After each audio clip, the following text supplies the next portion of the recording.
ഇന്ന് നമ്മൾ 100 കൊല്ലം 50 കൊല്ലം പാരമ്പര്യം പറയുന്ന ആളുകൾ, പതിറ്റാണ്ടുകൾ കിതാബ് ഓതിയ പല മനുഷ്യന്മാർ ഓലിപ്പോൾ തർക്കിക്കുക മുദബ്ബിറുൽ ആലം CM പറ്റി പറയാൻ പറ്റുമോ പറ്റൂലേ? സഹോദരന്മാരെ, എത്രമാത്രം വേദനയാണ് ഈ ഉമ്മത്തിൻ്റെ കാര്യം. സാധാരണക്കാരെങ്കിലും രക്ഷപ്പെടുത്താൻ നിങ്ങളൊന്ന് കാര്യങ്ങൾ തുറന്നു പറയണേ എന്നാണ് ഇത്തരം ആളുകളോട് പറയാനുള്ളത്. എന്നിട്ട് പറഞ്ഞു ഇപ്പം എന്തിനും CM, എന്തിനും മഹാന്മാർ, ഏതിനും മഹാന്മാർ, മലക്കുകൾ വരെ ഇവരെ കീഴിലാണ് എന്നിടത്തേക്ക് ആ കാര്യങ്ങൾ പോണത്. ഒരു മുസ്ലിം പറഞ്ഞത്, CMന്റെ മുമ്പിൽ മലക്കുകൾ കൈനീട്ടി നിൽക്കുന്ന എന്തിന് മുമ്പിൽ തന്നെ പറഞ്ഞോട്ടെ, വലത്തോട്ട് തുപ്പാൻ പാടില്ല, നമ്മുടെ ഹക്കിൽ അത് ബാധകമാണ്. അതേ സമയത്ത് ശൈഖുന മടവൂരിലേക്ക് അത് ഫിറ്റാക്കാൻ പറ്റുമോ? ഇല്ല. കാരണം അവരുടെ തുപ്പലിനിക്ക് മലായിക്കത്ത് വരെ കൈക്കോ കാണിച്ചു നിൽക്കുകയാണ്. അത്രയും ഷറഫാക്കപ്പെട്ട അള്ളാഹുവിന്റെ പ്രതിനിധിയാണത്, അള്ളാഹുവിന്റെ ലിസാനാണത്. സുബ്ഹാനല്ലാഹ്. കണ്ടോ, മടവൂര് ശൈഖ് തുപ്പിയാല് ആ തുപ്പൽ ഏറ്റുവാങ്ങാൻ മലക്കുകൾ കാത്തിരിക്കുന്നു.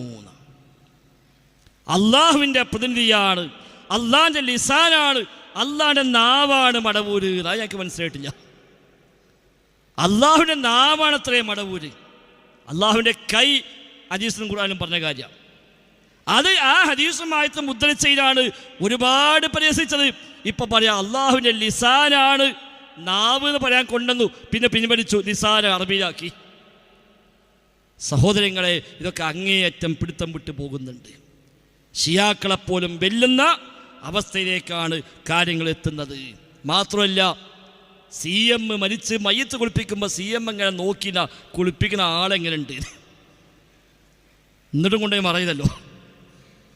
കേട്ടോളി, ഒക്കെ ഒലിന് പറഞ്ഞു, മുസ്ലിയാക്കന്മാർക്ക് പറയാൻ ധൈര്യമുള്ളതൊക്കെ. ബഹുമാനപ്പെട്ട ശൈഖ് അവറുകൾ എത്ര കറാമത്താണെന്നറിയൂ. അക്കാലത്ത് ജീവിച്ച ഒരു ഖാദിയോട് പറഞ്ഞത്, ഞാൻ ആദ്യം മരിച്ചാൽ നിങ്ങൾ എന്റെ മയ്യത്ത് കുളിപ്പിക്കണം, നിങ്ങൾ ആദ്യം മരിച്ചാൽ ഞാനും കുളിപ്പിക്കാം. ശൈഖ് അവറുകൾ പറഞ്ഞതാ. EK ഉസ്താദ് എഴുതിയ മൗലിദിൽ കാണാം ആ സംഭവം. ആദ്യം മരിച്ചത് ശൈഖ് അവറുകൾ. ശൈഖ് അവറുകൾ വഫാത്തായി, കുളിപ്പിക്കാൻ ഖാദിയാര് വന്നു. കുളിപ്പിക്കുന്നതിന്റെ ഇടയിൽ കണ്ണു തുറന്നു നോക്കി. കണ്ണു തുറന്നിങ്ങ് നോക്കുമ്പോ ഖാദി പറഞ്ഞു, ഞാൻ തന്നെയാണ് കുളിപ്പിക്കുന്നത്, അവിടെ കിടന്നോളൂ, പേടിക്കണ്ട, കരാർ അങ്ങനെ തന്നെ നടപ്പാക്കിയിട്ടുണ്ട്. കണ്ടോ സഹോദരൻ, മയ്യത്ത് കുളിപ്പിക്കുമ്പോ മയ്യത്ത് കണ്ണു തുറന്ന് നോക്കി, ആരാ കുളിപ്പിക്കണത്, എന്നെ വസിയത്തുണ്ട്, ഇന്നാളെ കുളിപ്പിക്കണം. അപ്പൊ പറഞ്ഞു, ഞാൻ തന്നെയാണ്, നിങ്ങൾ കിടന്നാൽ മതി. എന്നിട്ടും കുളിപ്പിച്ചു കൊണ്ടേ മറയില്ലല്ലോ. ആ സ്ഥാനത്ത് നമ്മളെ വാപ്പയെ നമ്മൾ എന്ത് ചെയ്യാം? വാപ്പാനെ മയ്യത്തേക്ക് കുളിപ്പിക്കുമ്പോൾ കണ്ണിങ്ങനെ എണീറ്റോ, വാപ്പ കൂടെ കിടന്നാൽ മതി, ഞാനാണ് കുളിപ്പിക്കണത് എന്ന് പറഞ്ഞ് ബാക്കി കുളിപ്പിക്കോ? അതോ വാപ്പ മരിച്ചിട്ടില്ല എന്നിട്ട് വേഗം എടുത്തുകൊണ്ട് പോവോ? സഹോദരന്മാർ, എവിടേക്കാണ് ഈ കൊണ്ടുപോകണത്? അത് ഇത്രയുള്ള മറ്റേ ചങ്ങാതി നമ്മളെ പകരം മുസ്ലിയാർ ഒരു പടി കൂടി കടന്നുകൊണ്ട് പറഞ്ഞു, കണ്ണ് ഉറക്കുക മാത്രമല്ല, ഓരോ അവയം കഴുകുമ്പോഴും അതിങ്ങനെ മൂപ്പ് നീട്ടിക്കൊടുത്തു എന്നാണ്. കേട്ടോ നിങ്ങൾ? കുളിപ്പിക്കാൻ വേണ്ടി വെള്ളം പാത്രത്തിലെടുത്ത് അവിടുത്തെ ഒരു കൈയിൻ്റെ അരുതിക്കാൻ ചെയ്യുമ്പോഴേക്കും അവിടെ നേരെ എനിക്കിങ്ങനെ നീട്ടിത്തരും, ഞാൻ കൈ കഴുകി കൊടുക്കും. മറ്റേ കൈ കാണിക്കുമ്പോൾ കൈ കഴുകി കൊടുക്കും. കാലിങ്ങനെ പൊക്കിത്തരും, കൈ കാണിച്ചു കൊടുക്കും. ഇങ്ങനെയാണ് കാല് കാണിച്ചു കൊടുക്കും, ഞാൻ കഴുകി കൊടുക്കും. ഇങ്ങനെയാണ് മയ്യത്ത് കുളിപ്പിച്ചത്. അള്ളാഹു അവനെ മദത് കൊണ്ട് നമ്മളെ നന്നാക്കട്ടെ. ആരാണവർ? അഹമ്മദുൽ ബദവി തങ്ങൾ മയ്യത്ത് കുളിക്കാൻ വേണ്ടി കൊണ്ടേ കിടത്തി. ഒരാൾ മയ്യത്ത് കുളിക്കാൻ വേണ്ടി കൊണ്ടേ കിടത്തി കൊടുന്ന് ബക്കറ്റിൽ നിന്ന് വെള്ളം എടുത്തിട്ട് അയാൾ എന്നെ കുളിച്ചാൽ മതിയാകുമെന്നാണ് ഫിഖ്ഹ് മസാല. ബാജൂരി എടുത്തു നോക്ക്.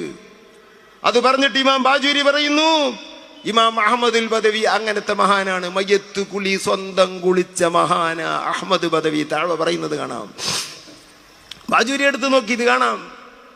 എന്റെ വിഷയം അതല്ല. മഹാനായ മർജാനി ഷാദുലി ഇമാമിന്റെ ശിഷ്യനാ. ഷാദുലിയത്ത് മുഴുവനും വല്ലാത്ത സ്റ്റേജുള്ളവരാണ്. അള്ളാഹു അക്കൂട്ടത്തിൽ നമ്മളെയും പെടുത്തട്ടെ. ഷാദുലി ഹൽക്കകളിലൊക്കെ പങ്കെടുത്ത് അതിലൊക്കെ അങ്ങ് കൂടണം നമ്മൾ. അതിലൊക്കെ വല്ലാത്ത ഫലമുണ്ട് മുഅ്മിനീങ്ങളെ. ആക്ഷേപിക്കുന്നവൻ അവന്റെ ആക്ഷേപം അവന്റെ മരണം വരെ നിർത്തൂല. ഓൻ അതിനു വേണ്ടി വിധിക്കപ്പെട്ട ഇബ്ലീസ്. അവനെ പറ്റി പറഞ്ഞിട്ട് കാര്യമില്ല. അപ്പൊ കണ്ടോ സഹോദരൻ, ഇതാണ് സമൂഹത്തെ പഠിപ്പിച്ചു കൊടുക്കുന്നത്. ഇത് ആക്ഷേപമല്ല, ഒരു വേദനയാണ്. ഇതൊരു വേദനയാണ്. അള്ളാഹുവിൻ്റെ മതത്തിൻ്റെ പേരിലാണല്ലോ ഈ വക ഇല്ലാത്ത വിശ്വാസാചാരങ്ങൾ ഇവിടെ ദീനിൻ്റെ പേരും പറഞ്ഞിട്ടാണ് പ്രചരിപ്പിക്കുന്നത്. അതാ പ്രയാസം. നേരെ ഇത് മറ്റൊരു തരമാണെന്ന് പറഞ്ഞാൽ പിന്നെ നമ്മളാരും പിന്നാലെ കൂടൂല. അള്ളാഹുവിൻ്റെ ദീനാണെന്ന് പറഞ്ഞ് സുന്നത്തമാഴത്താണ് എന്ന് പറഞ്ഞ് കിതാബുകൾ കാണിച്ച് സാധാരണക്കാരെ വഞ്ചിച്ച് കബളിപ്പിച്ചുകൊണ്ട് ഈ അന്ധവിശ്വാസങ്ങൾ അനാചാരങ്ങൾ പ്രചരിപ്പിക്കുമ്പോൾ നോക്കി നിൽക്കാൻ തീർച്ചയായും സാധ്യമല്ല. ഇങ്ങനെ എന്തിനും ഏതിനും കുറേ മഹാന്മാരെ പേരും പറഞ്ഞ് അവരിലേക്ക് മൊത്തം സമൂഹത്തെ കൊണ്ടുപോവുക, ജാറങ്ങളിലേക്ക് കൊണ്ടുപോവുക, മാനപ്പാട്ടിലേക്ക് കൊണ്ടുപോവുക, ആത്മീയ മനസ്സിലേക്ക് കൊണ്ടുപോവുക.